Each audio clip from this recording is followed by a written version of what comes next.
Let's go down in the tomb. Why do we have to stand around up there? You know, there's a guy named John Aubrey who wrote a book called Brief Lives. It was his idea to biographicalize people that he thought would disappear and vanish into oblivion unless he wrote down the story of their lives. And it was an admirable undertaking, and almost all the people he just chose to include in his book did disappear into oblivion despite John Aubrey's efforts, because John Aubrey's efforts were pathetic.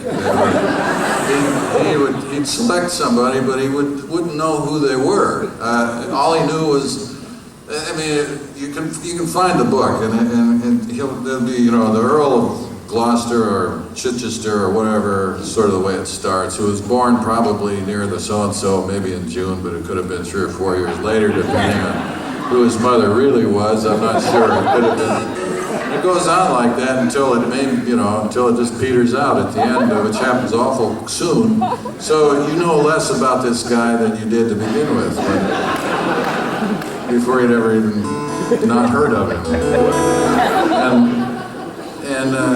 But every now and then he lapses into some bit of fact that just stands out like nothing it tells you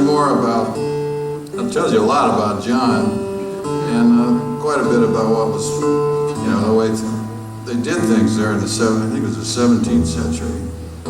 And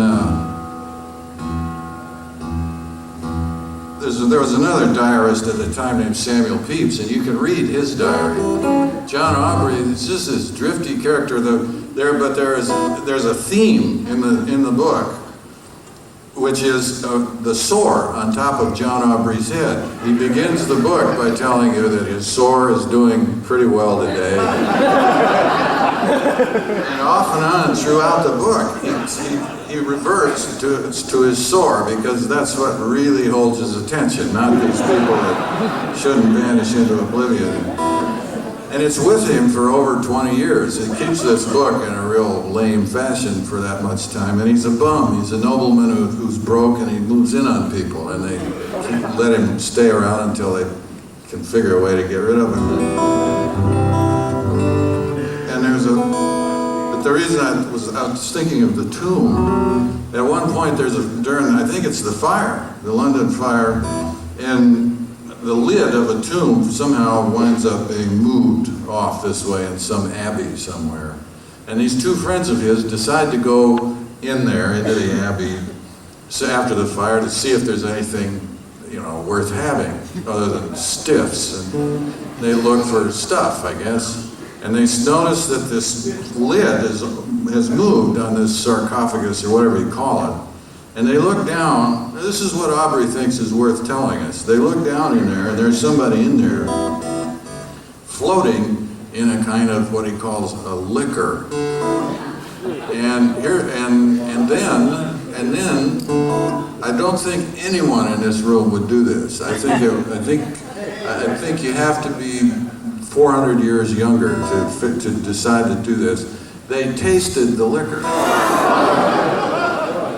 And Aubrey said it didn't taste good. It tasted sort of musty. What a surprise. It's an amazing book. There's a woman in there, my favorite. She's a noble woman, and her husband dies. And she marries the gardener. And Aubrey attaches more little epigrams to all these things, none of which ever fit.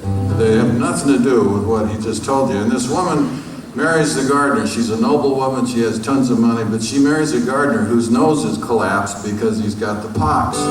He has no nose left. There's just, the cartilage is gone, so he's propped his nose open with 2 corks. And the corks have holes in them, and the holes have goose quills in them, so that he can breathe, because if he just snorts through what's left of his nose, he just slams shut. So So, what's wrong with this woman? What's her problem? Look at that guy's nose slammed shut. Would you marry me? I've had my eye on that nose. Every time you bend over in the rose bushes, every time. So she marries him, and she gets the pox, and she dies. And Aubrey's moral for this is something like a penny saved is a penny earned. What a guy. I can't get over this book. I'm going to play now.